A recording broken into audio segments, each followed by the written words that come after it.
بسم الله الرحمن الرحيم الحمد لله وكفى وسلام على عباده الذين اصطفى أما بعد فأعوذ بالله من الشيطان الرجيم بسم الله الرحمن الرحيم الذين يجتنبون كبائر الإثم والفواحش إلا اللمم إن ربك واسع المغفرة هو أعلم بكم إذ أنشأكم من الأرض وإذ أنتم أجنة في بطون أمهاتكم فلا تزكوا أنفسكم هو أعلم بمن اتقى.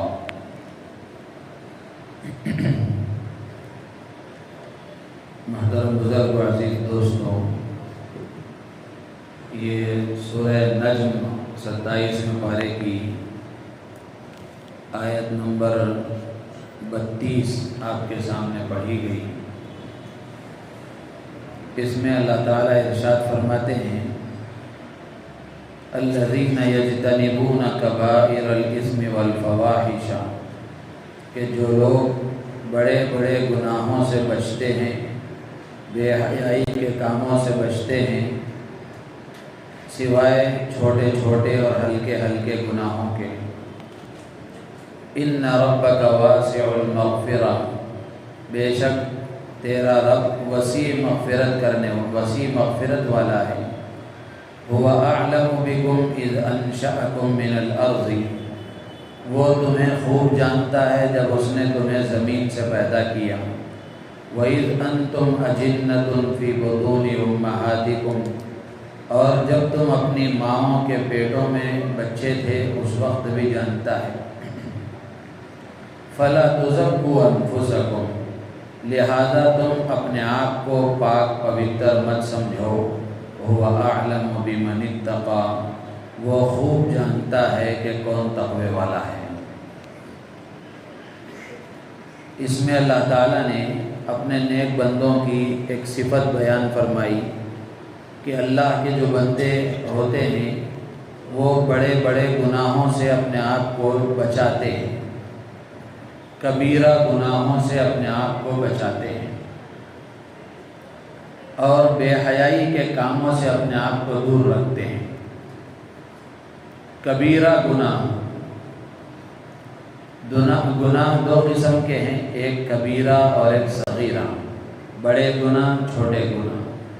کبیرہ گناہ وہ ہے جس کے بارے میں اللہ تعالیٰ نے جہنم کی وعید سنائی ہو، یعنی یہ کام کرو گے تو جہنم میں جاؤ گے، یہ غلط کام کرو گے تو تمہیں جہنم میں جلنا پڑے گا۔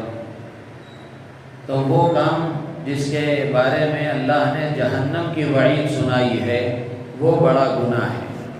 جیسے قرآن میں کسی کو ناحق قتل کرنے کے بارے میں اللہ نے فرمایا کہ وَمَن يَقْتُلْ مُؤْمِنًا مُتَعَمِّدًا فَجَزَاؤُهُ جَهَنَّمُ، کہ جو آدمی کسی مسلمان کو جان بوجھ کر ناحق قتل کرتا ہے تو اس کا بدلہ، اس کی سزا جہنم ہے۔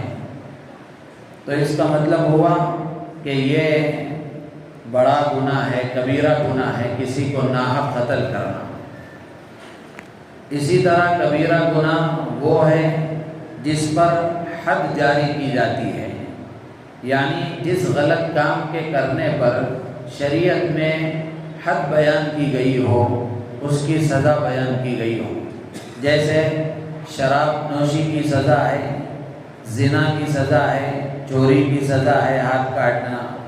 تو اس طرح جن گناہوں پر حدود بیان کیے گئے ہیں، حد بیان کی گئی ہے، وہ بھی گناہ کبیرہ ہے۔ اسی طرح کبیرہ گناہ وہ ہے جس پر اللہ کی طرف سے لعنت کی دھمکی دی گئی ہو، یعنی جس غلط کام کے کرنے والوں پر اللہ کی لعنت بتائی گئی ہو۔ جیسے قرآن میں ہے لعنت اللہ علی الکاذبین، جھوٹ بولنے والوں پر اللہ کی لعنت ہے۔ تو اس کا مطلب یہ ہوا کہ جھوٹ بولنا بڑا گناہ ہے۔ اسی طرح کبیرہ گناہ وہ ہے جس پر اللہ کی ناراضگی کا اظہار کیا گیا ہو، یعنی یہ کام اگر کرو گے تو اس سے اللہ ناراض ہوتے ہیں۔ جیسے غالباً بے نمازی کے بارے میں ہے کہ اللہ کے نبی علیہ السلام نے فرمایا کہ قیامت کے دن وہ اللہ سے اس حال میں ملے گا کہ اللہ اسے ناراض ہوگے، لقی اللہ وہو علیہ غضبان، کہ وہ اللہ سے اس حال میں ملے گا کہ اللہ تعالیٰ اس سے ناراض ہوں گے۔ تو اس کا مطلب ہوا کہ نماز کا چھوڑنا بلا عذر، بغیر کسی وجہ اور سبب کے نماز کا چھوڑنا یہ گناہ کبیرہ ہے۔ تو اس طرح جو اللہ کے نیک بندے ہوتے ہیں وہ کبیرہ گناہوں سے اپنے آپ کو بچاتے ہیں۔ کبیرہ گناہوں کا تعلق حقوق اللہ سے بھی ہے، حقوق العباد سے بھی ہے۔ جیسے نماز کا چھوڑنا کبیرہ گناہ ہے، اس کا تعلق اللہ سے ہے۔ اسی طریقے سے چوری کرنا، ناحق کسی کو قتل کر دینا، کسی کا مال غصب کر لینا، یہ بھی گناہ کبیرہ ہے۔ کسی پر تہمت لگانا، کسی کو گالی دینا، یہ گناہ کبیرہ ہے۔ اس کا تعلق بندوں کے ساتھ ہے۔ تو جن کبیرہ گناہوں کا تعلق اللہ کے حقوق سے ہے، اگر بندہ توبہ کرے گا، ندامت اور شرمندگی کا اظہار کرتے ہوئے اللہ کے سامنے روئے گا، گڑ گڑائے گا، معافی مانگے گا، اللہ تعالیٰ ان گناہوں کو معاف فرما دیں گے۔ رہی بات ان گناہوں کی جن کا تعلق بندوں کے حقوق سے ہے، تو اللہ تبارک و تعالیٰ بھی معاف نہیں فرمائیں گے جب تک بندہ معاف نہیں کرے گا۔ تو اس لیے حقوق العباد کا معاملہ بڑا خطرناک ہے۔ بندوں سے متعلق جو حقوق ہیں اس کا معاملہ بڑا خطرناک ہے۔ تو اس لیے کبیرہ گناہوں سے اپنے آپ کو بچانا یہ انتہائی ضروری ہے۔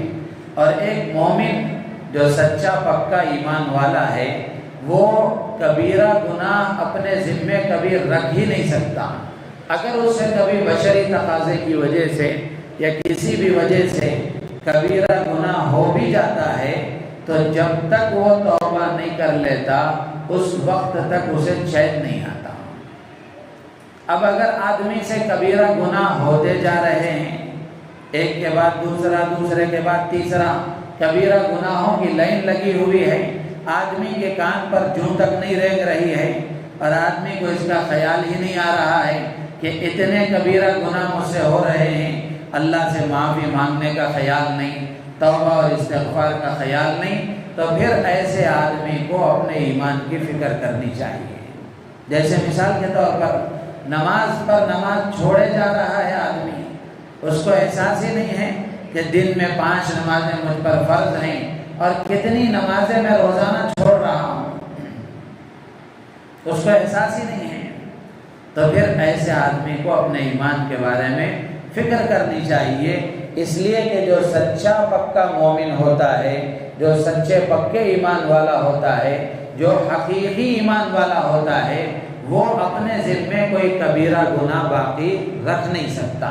ہو جاتا ہے انسان ہونے کے ناطے، تو جب تک وہ اللہ سے معافی نہیں مانگ لیتا تب تک اسے سکون نہیں آتا۔ تو اس لیے کبیرہ گناہوں سے اپنے آپ کو بچانا انتہائی ضروری ہے۔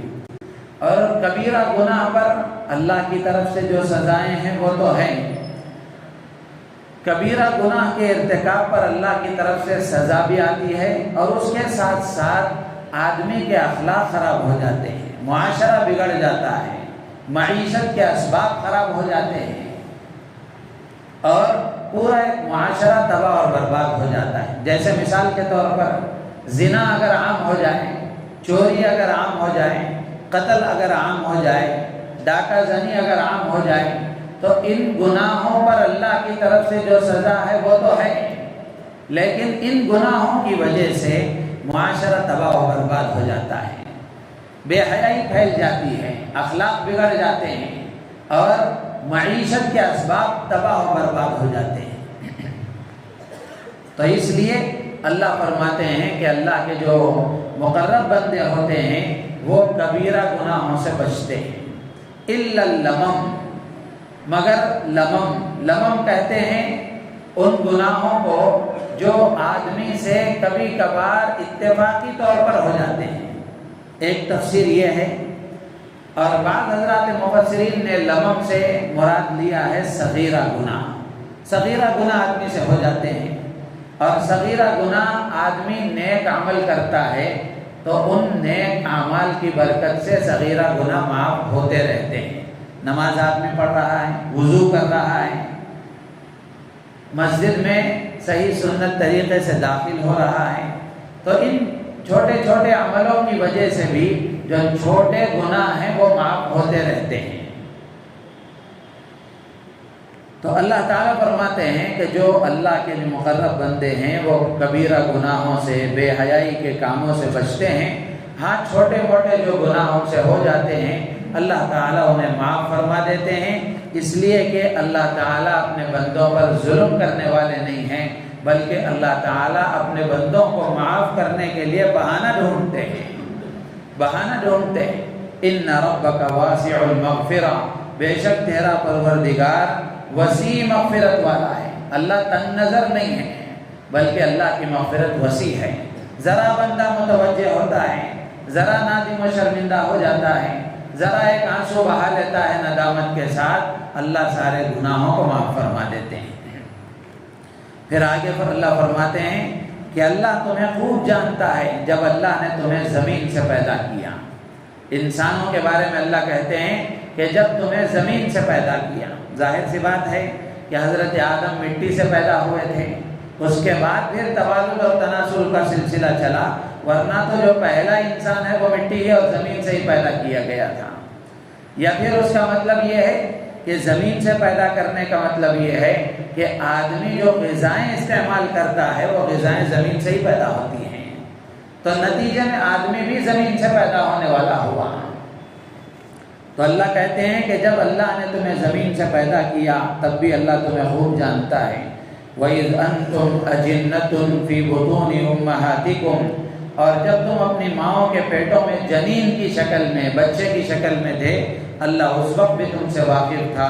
فَلَا تُزَكُّوا أَنفُسَكُمْ، اس لیے تم اپنے آپ کو بہت زیادہ نیک، پاک باز، پاک پوتر مت سمجھو۔ اس میں اللہ تعالیٰ نے اپنے آپ کو نیک اور اپنے آپ کو اچھا، پاک باز، نیکوکار سمجھنے سے منع فرمایا۔ ایک جملہ یاد رکھیں، ایک بزرگ نے بڑی اچھی بات فرمائی تھی، یہ جملہ اگر یاد رہے گا تو انشاءاللہ بڑا نفع ہوگا۔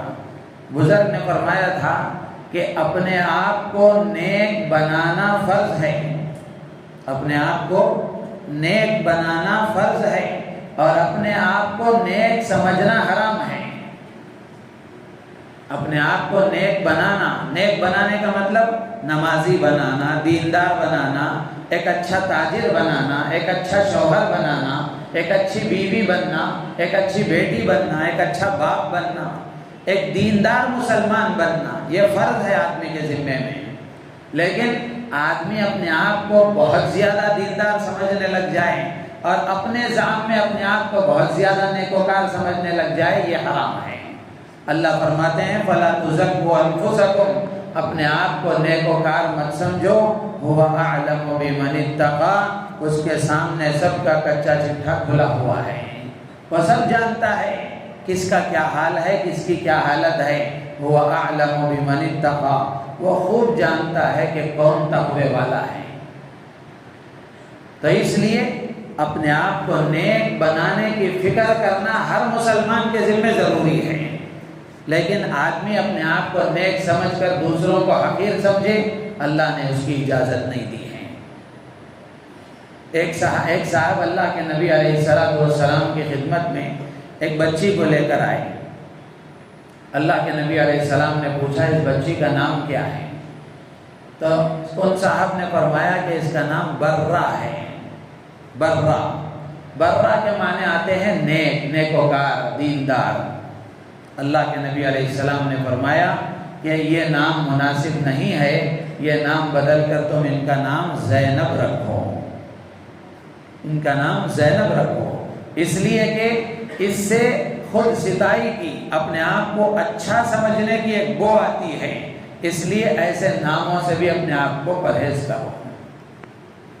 تو اس لیے اپنے آپ کو نیک سمجھنے سے آدمی کو بچنا چاہیے۔ ہاں زندگی بھر آدمی کو فکر کرنی چاہیے کہ میں نیک بنوں، اور ظاہر سی بات ہے کہ آدمی اپنے آپ کو نیک کیسا سمجھ سکتا ہے جبکہ نیک ہونے کا فیصلہ موت پر ہوگا۔ نیک ہونے کا فیصلہ موت پر ہوگا کہ اگر خاتمہ اچھا ہو گیا تو وہ یقیناً نیک ہے، اور اگر خدا نخواستہ خاتمہ خراب ہو گیا تو دنیا والے کتنا بزرگ کتنا اللہ والا کیوں نہ سمجھتے ہوں، لیکن اللہ کی نگاہ میں تو وہ نیک نہیں ہے۔ تو اس لیے اپنے آپ کو نیک سمجھنے کا کہیں موقع ہی نہیں ہے۔ ہاں اس بات کی فکر ضروری ہے کہ آدمی زندگی کے آخری لمحے تک اپنے آپ کو نیک بنانے کی کوشش کرتا رہے، اپنے آپ کو دیندار بنانے کی فکر کرتا رہے۔ اللہ تعالیٰ سے دعا ہے اللہ تعالیٰ ہم سب کو ان باتوں پر عمل کی توفیق عطا فرمائے۔ سبحان اللہ بحمدہ، سبحانک اللہم و بحمدک، نشہد ان لا الہ الا انت، نستغفرک۔